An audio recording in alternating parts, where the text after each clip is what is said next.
I wanted to welcome everyone to the second annual Alumni and Student Networking Night of Stars. There's an old African proverb that says, if you want to go fast, go alone. If you want to go far, go with others. We're here tonight not just to collect business contacts. We're here tonight to help cultivate relationships and hopefully be a part of their successes. So good evening, everyone. My name is Linda Melissa Baron Cortez. It's a little long. I'm a 2010 and 2011 alumni here at Kane University. As Alyssa just told you, I graduated here with a BA in psychology and a master's in communication studies. I'm excited and proud to have the opportunity to speak with all of you this evening.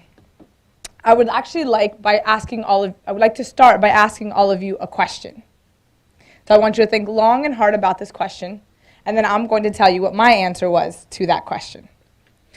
So can you imagine being 17 years old, dreaming of a college life, how great it must have been, how amazing it would be to walk across the stage and get that degree, to be the first person in your family to get a college degree?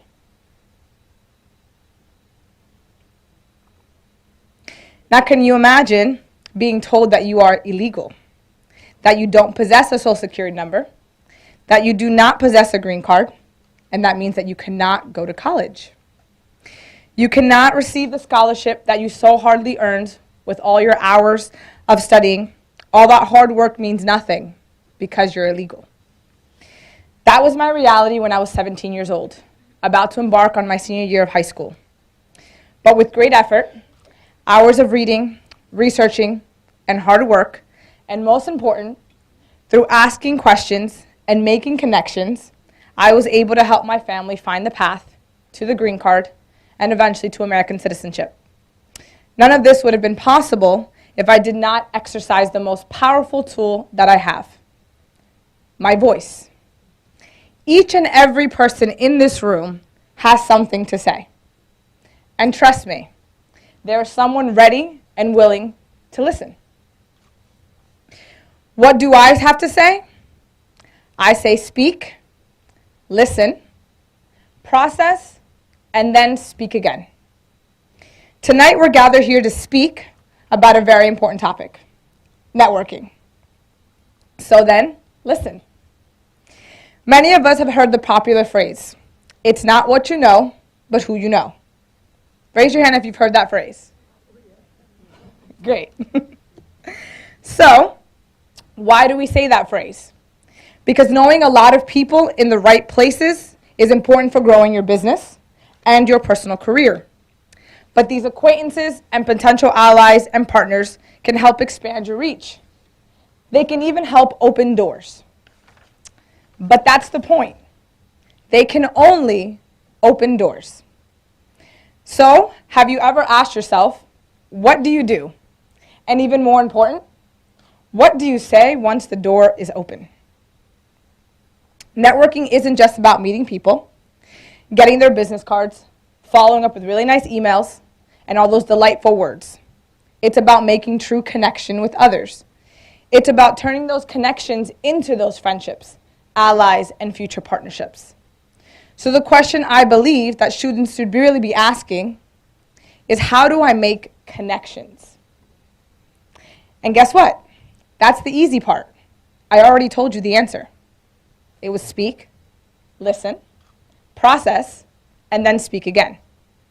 So for example, today I stand proud carrying the titles college graduate, behaviorist, social entrepreneur, and mom. Why? Because I spoke.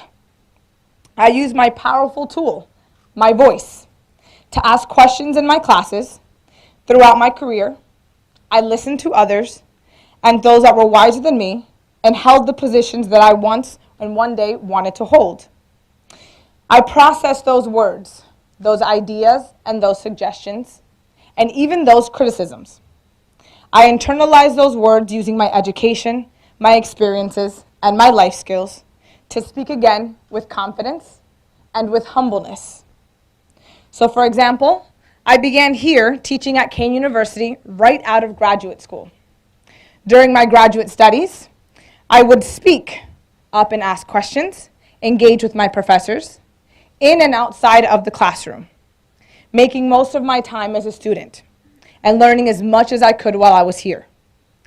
My voice was noticed, and a great professor, who today is now my colleague, Dr. Sargent, suggested that I teach at the college level. So once I graduated, I listened to his words, I processed his words, and I internalized what he had said and walked over to the undergraduate department in the psychology, and I spoke up again. I have never met the executive director. I never had her as a professor. But I used my greatest tool, my voice, and combined with my greatest assets and my greatest allies, my education and my knowledge.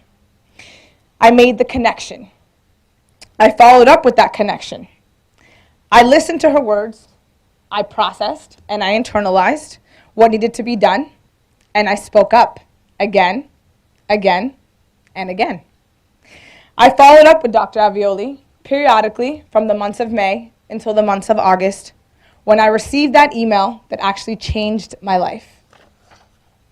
At the age of 25, I was given the opportunity to teach, to carry the prestigious title of professor. That title and that opportunity opened up many doors, as well as having the ability to communicate clearly and concisely what I could offer. I was also able to communicate what I needed and how much I could be an asset and a value to the position that I was applying for, and how the funding that I was applying for or requesting would also be useful to support my research or my nonprofit organization. So when I'm asked to speak today, I can speak from the heart with truth and transparency. I'm proud of whom I am. So here's my elevator speech. Good afternoon. My name is Linda Melissa Barón Cortés.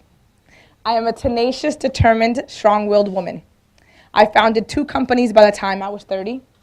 I'm a published author, social entrepreneur, professor of psychology and family science and development. I was named the 2016 Mujer Legendaria by the Ford Motor Company. I'm currently working on my PhD in family science and development. I'm a Latina, I'm bilingual, and most important, I'm a mom. What does that mean? That I'm resourceful, a solution seeker, a woman that does not back down from a challenge. In fact, I welcome that challenge. So when it's my turn to listen, I do exactly that. I listen. I clear my mind and my thoughts of what I'm going to say next. The thought, did I speak too quickly? I calm my anxiety and my nervousness, and I slow down my breathing. I try not to fidget and channel all my energy into one place. Usually the paperclip or the pen I hold in my hand to keep me from being so nervous. So since my mind is clear and my body is calm, I can truly process what they are saying. I can give positive feedback to their words, answer the questions they have asked, and engage in meaningful conversation, no matter how short the conversation may be. I allow my brain to truly process that information and learn what I can from that moment. So finally, I'm able to speak from my experiences, my life skills, my education, and my knowledge, so I can speak up again. So did you process everything? Great. So now it's your turn tonight to speak. Thank you for listening.